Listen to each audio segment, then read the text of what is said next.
मैया सम्मान योजना की राशि जो है वो नहीं मिल पा रही है लाभुकों के। देखिए आप बिल्कुल, और शायद सुनने में आया कि बैंक का भी हस्तांतरण किया गया है, किसी दूसरे बैंक में इसे शिफ्ट किया गया है। उसके भी बहुत सारे कुछ ना कुछ कह सकते हैं कुछ ऐसी घटनाएं विषय हैं, तो उनका कहीं ना कहीं मैंने पहले भी कहा था कि ये योजनाएं लंबे समय तक नहीं चलेंगी और फलस्वरूप वो होता हुआ दिख रहा है। मैंने पहले भी इसका सजेशन दिया था। जयराम जी फिर एक बार मैं आवास भी लूंगा, क्योंकि मैं किसी वीआईपी के भरोसे अपना सुख सुविधा क्यों छोड़ूंगा। मेरी राज्य की जनता गरीब है, लाचार है, बेबस है, यहाँ के छात्र प्रताड़ित हैं, परेशान है। तो जो सुविधा मुझे सरकार से मिलेगी मैं वो सुविधा लूंगा और उन्हें मैं रॉबिन हुड के तर्ज पर जनता को दूंगा। बिल्कुल मैं आवास की भी सुविधा लूंगा। नहीं हम नहीं लेते, लेकिन उस सुविधा को अगर हम आवास नहीं लेते, वो आवास कोई ना कोई सरकार का आदमी रख लेगा, कोई वीआईपी पर्सन रख लेगा।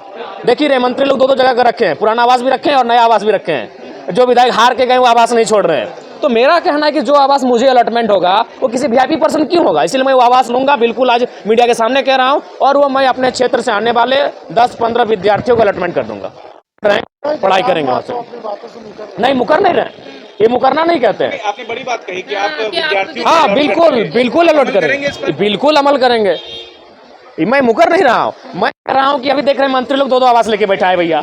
उनको कोई कमी है, इतनी सुख सुविधा है। तो मैं अगर आवास ना लूँ तो किसी के हिस्से में चला जाएगा और किसी राजा के हिस्से में जाएगा, जबकि हमारी जनता गरीब है। तो मैं लेकर स्टूडेंट के बीच लेके जाऊंगा। आप आए तो जी क्या प्लानिंग है, क्या रूपरेखा सोच कर आए हैं? जी बहुत सारे विषय हैं जिनको सोच कर आए हैं, जो राज्य स्तरीय हैं, कोयलांचल स्तरीय हैं, जिला स्तरीय हैं, और जैसे ही हमें अवसर मिलेगा उन विषयों पर वार्तालाप होगी, उन विषयों पर चर्चा होगी और उन समस्याओं का निदान करने के लिए सरकार पर प्रेशर बनेगा। पेपर लीक का मामला किस तरीके से? देखिए करिश्मा जी, पेपर लीक का मामला बिल्कुल जघन्य अपराध है। जिन लोगों ने भी इस कृत्य को अंजाम दिया है, सरकार उन पर गंभीर होकर कार्रवाई करे, क्योंकि अगर ऐसा नहीं होता है तो जो आम व्यक्ति है उनका इस जो व्यवस्था है, जो सिस्टम है, उस पर विश्वास टूटेगा और वो ये मान के चलेंगे कि एक आम व्यक्ति का जीवन की सुरक्षा किसी के का उसके दायित्व किन्हीं का नहीं, उनकी जिम्मेदारी किन्हीं की नहीं है।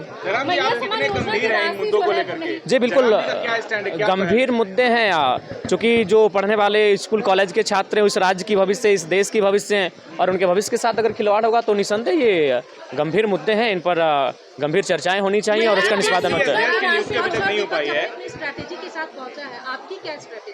देखिए हमारी स्ट्रेटजी यही है कि बजट सत्र के माध्यम से इस राज्य को एक ऐसा बजट मिले जिसकी राज्य कल्पना कर रहा है, जो हमारे जो वीर शहीद हैं उनके सपनों को साकार होता हुआ देख सके इस राज्य को। उस दिशा में इस राज्य का बजट पारित होना चाहिए। जेपीएससी अध्यक्ष पद अब तक खाली है, अब तक क्यों नहीं सरकार को मिल पा रहा है? देखिए इसके पीछे कोई कारण होगा, जो कोई विशेष कारण होगा। आशा करते हैं कि सदन जब चलेगा तो जेपीएससी अध्यक्ष की भरपाई की मांग उठेगी सदन में। लेकिन जो युवा वो कह रहे हैं कि जयराम जी अब इन मुद्दों पर बहुत सुस्त हो गए हैं। नहीं देखिए सुस्त का सवाल नहीं, हमारा घर धनबाद पड़ता है, आंदोलन रांची में होता है, इसीलिए देखिए आंदोलन में जब भी हुआ है तो रांची को हम लोग अपने रांची के साथियों के हवाले छोड़ें कि यहाँ के आंदोलन को देखभाल करेंगे, उपस्थिति देंगे और उनका सहयोग करेंगे। मैया सम्मान योजना की राशि जो है वो नहीं मिल पा रही है लाभुकों के। देखिए आप बिल्कुल, और शायद सुनने में आया कि बैंक का भी हस्तांतरण किया गया है, किसी दूसरे बैंक में इसे शिफ्ट किया गया है। उसके भी बहुत सारे कुछ ना कुछ कह सकते हैं कुछ ऐसी घटनाएं विषय हैं, तो उनका कहीं ना कहीं मैंने पहले भी कहा था कि ये योजनाएं लंबे समय तक नहीं चलेंगी और फलस्वरूप वो होता हुआ दिख रहा है। मैंने पहले भी इसका सजेशन दिया था। जयराम जी फिर एक बार आप चर्चा में आ गए हैं। पिछला जब आप विशेष सत्र चल रहा था तो आपने मंच कहा था कि मैं टीए दिए नहीं लूंगा। मैंने ये कहा था बिल्कुल। आप कंट्रोवर्सी में आ गए हैं। नहीं कंट्रोवर्सी को क्या जवाब आलोचकों के लिए आप टीए डीए के लिए स्कॉर्पियो नहीं, हम फिर कह रहे हैं हम नहीं, पहले मेरी बात सुनिए। हाँ बोलिए, बिल्कुल बोलिए। उस दिन भर मैया सम्मान योजना पे चर्चा हुआ था। जी। उसके बाद मैंने कहा कि आप लोग 2500 रुपये का इतना महिमा मंडन कर रहे हैं और आप लोग 2 लाख की सैलरी ले रहे हैं, लाख रुपए का टीए डीए ले रहे हैं और आप 2500 रुपया दे के महिमा मंडन कर रहे हैं, तो आप एक काम कीजिए, आप भी अपना जो जीवन है उसे सरल बनाइए आम जनता की तरह। तो मैंने ये कहा था, आज भी हम रिपीट कर रहे हैं इस बात को।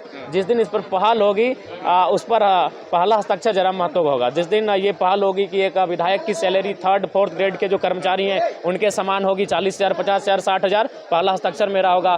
जिस दिन ये पहल होगी उसमें पहला समर्थन ही मेरा रहेगा। अच्छा आप खाली पैर आए हैं, मैं देख रही हूँ आप खाली पैर आए हैं।